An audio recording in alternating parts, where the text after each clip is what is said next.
Wait, what just happened? I thought this was going to be a very different video, to be honest. Just as I'm sure AS Roma fans thought that Paulo Dybala's Instagram post from Thursday evening was going to be a farewell. I mean, he knew what he was doing, didn't he? Starting it with the Grazie Roma, and then a few spaces below that, Ci vediamo domenica, or see you on Sunday.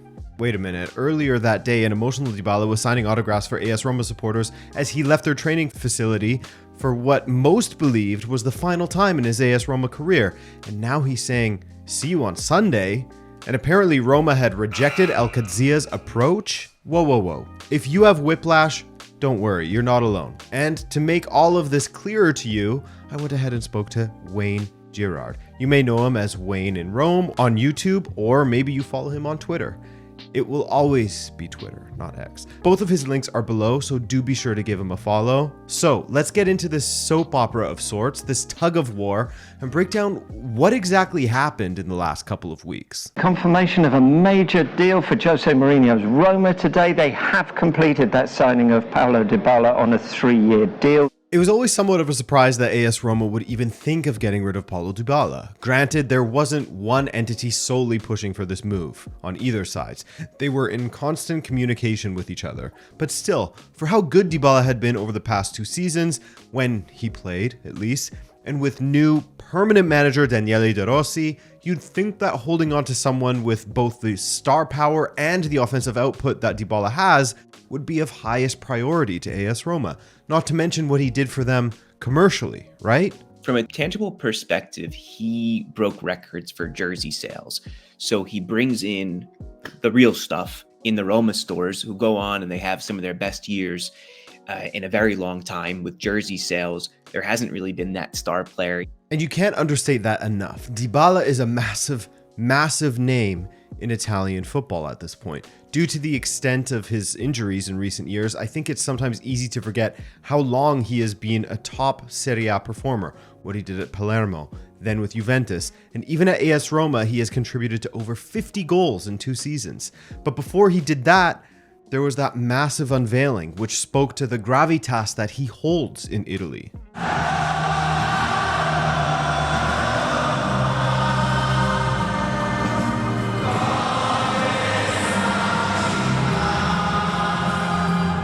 I was like, this is so great. It's ideal.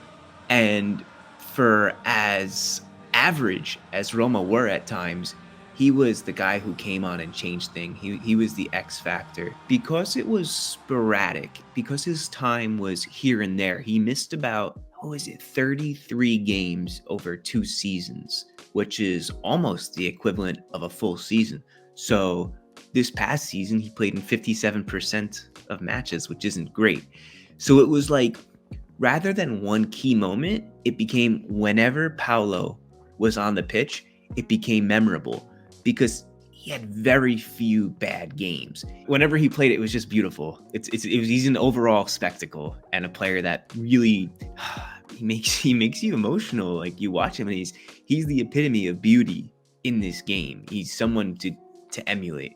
Federico Roscioli wrote an article recently for ForzaRoma.info on just how impactful Dybala has been to Roma's success. I've linked to it below, by the way, in case you wanted to read it yourself. But Roscioli looked to AS Roma's results both with and without Paulo Dybala, and it's quite staggering. For starters, without Dybala in the past 2 seasons, AS Roma managed to collect just 25 out of 60 points. In his first season, AS Roma's average points at home in Serie A was 2.26 with Dybala playing, and a measly 1.13 without Dybala playing. Quite literally cut in half. In his second season, under Mourinho, he missed 7 Serie A matches, of which AS Roma lost 4 of them, over half of them. He only missed 2 matches under De Rossi, of which Roma won 1 and lost 1. Overall, AS Roma managed to get just 10 points out of a possible 27 when they went without Paulo Dybala. So what made you think? What was driving this potential transfer? Was it the fact that he was only available for 2 out of 3 matches? Was it his contract? Because something is changing with his salary. This year, if he plays like 50% of the matches, then his salary goes to like 16 million euros. And the following year, it's 18 million euros. So Roma got themselves in a tricky position. There's no transfer fee attached to that. So when you amortize that cost, it's still not crazy.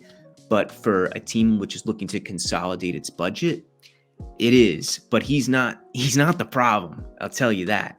So let's look at this from the financial point of view then. In light of some financial struggles for AS Roma at the moment, it seems like nobody really knew for sure what was going on with this transfer. So we are going to have to infer a little bit, take some educated guesses here. This failed transfer, that's nice to hear, Roma supporters? But this failed transfer to Qadsiah did always kind of stink of a marriage of convenience in some respects. Of course, with the impact he has on the pitch, as we just went over, Dybala is someone that you would want to keep around the club. But with both Dybala's potential wage structure changing once he met certain performance targets this season, as well as the signing of Matthias Süle, who plays in a similar position to Dybala. I think there was this underlying fear when Roma signed Matthias Süle that, hey, you're signing an understudy, whether that was something which was in the media or not. And it became quite obvious that these were two players, very similar profiles, even from the same country, very similar mold. Were they compatible? I said, oh, this is going to be really cool if Dybala stays without the Champions League, going on a big salary next year. There were all these factors where it was like, if he stays. And we were very hopeful. I think all Roma fans were looking forward to seeing the old days of Totti and Cassano together. Matthias is legit. He's an amazing player to watch. Led Serie A in key chances and big opportunities last season. Under 21, the most dribbles, second most dribbles behind Savinho. So this is a real big game player that Roma have signed here. So both exciting and a bit spooky when looking at it through the what's going to happen with Dybala lens, which of course we now know he is staying. But previously, with the signing of Süle, with the financial burden that Dybala could have been for AS Roma, and then an offer from Saudi side Qadsiah coming in, it felt like this marriage of convenience could lead to a divorce between Dybala and Roma. However, Dybala originally rejected the personal terms from Qadsiah. Then, when they returned to him with an improved offer, rumored to be between 75 to 80 million euros over 3 years, that's an offer you have to consider. That's money for a few generations in your family. These numbers, they really can persuade you given your circumstances, being now at least 30 years old, being injury prone, not being included and likely not to be included more in your national team and not playing in the Champions League. So I get it from Paulo's perspective. I really do. From everything we heard in the media, Dybala had indeed relented to Qadsiah's aggressive money shoveling. There's only so many times you can say no to cash like that, I guess, even if you are already a multimillionaire, but anyway. And so the final obstacle would have been AS Roma negotiating a transfer fee for Dybala with the Saudi club. There were talks of a 3 million euro offer. There were talks of slightly increasing it. There were talks, is what I'm saying. There's a lot of talks, plenty of them, between Roma and Qadsiah. I'm glad that Dybala is staying in Rome. I am, truly. But my question for Qadsiah is, if you're willing to pay him around 25 to 30 million per year, why couldn't you cough up a little bit more money for his transfer if you wanted him that badly? They paid 9 million for Aubameyang, but their offer for Dybala was allegedly just 3 million euros? So what? Anyway, the next thing we saw was Dybala leaving the AS Roma training center on Thursday, August 22nd, and tons of supporters mobbing his car for autographs, begging him to stay with Roma for the upcoming season. Viewers at home knew that Roma were negotiating with Qadsiah at this time as well. Journalists who were there while fans mobbed Dybala's car noted that he was visibly emotional, that you could see the weight of this decision on his shoulders, tears in his eyes. A few hours later, and Dybala makes a bombshell of a post on Instagram saying, "See you on Sunday," along with a highlight package of some of his best moments with the club. Okay, transfer off? From there, all of your favorite transfer dudes started popping off as well. Fabrizio Romano and Di Marzio say that AS Roma rejected El Qadsiah's offer, and on top of that, that they did so because Dybala wanted to stay in Rome. It sounds like, at least from what we know so far, it was a united front between Dybala and the club. The club knows they have work to do financially as far as cutting their wage bill down, but success brings in finances as well, and Dybala has unequivocally contributed to AS Roma's success when he is on the pitch.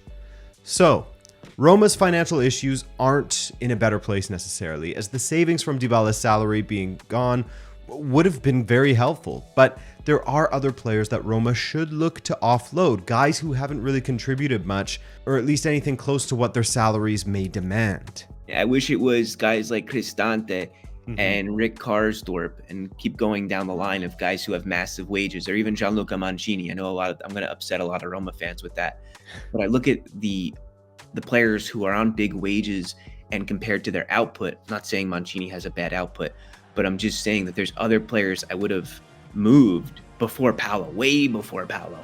A lot of guys who are just sucking blood out of the club because they are either riding the bench and making like 5-6 million a year and so on and so on. So it's very frustrating.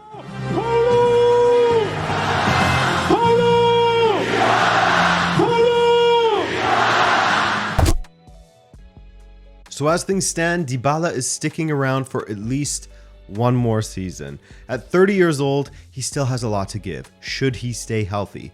And if he does, with the players that Roma have brought in, there's reasons to be excited about Roma's attack. Dybala, Enzo Lefebvre behind him, Sule, Dovbyk. For now, that 80 million euro temptation is in Dybala's rearview mirror, and he and Roma supporters can focus on the season ahead and get excited about it now.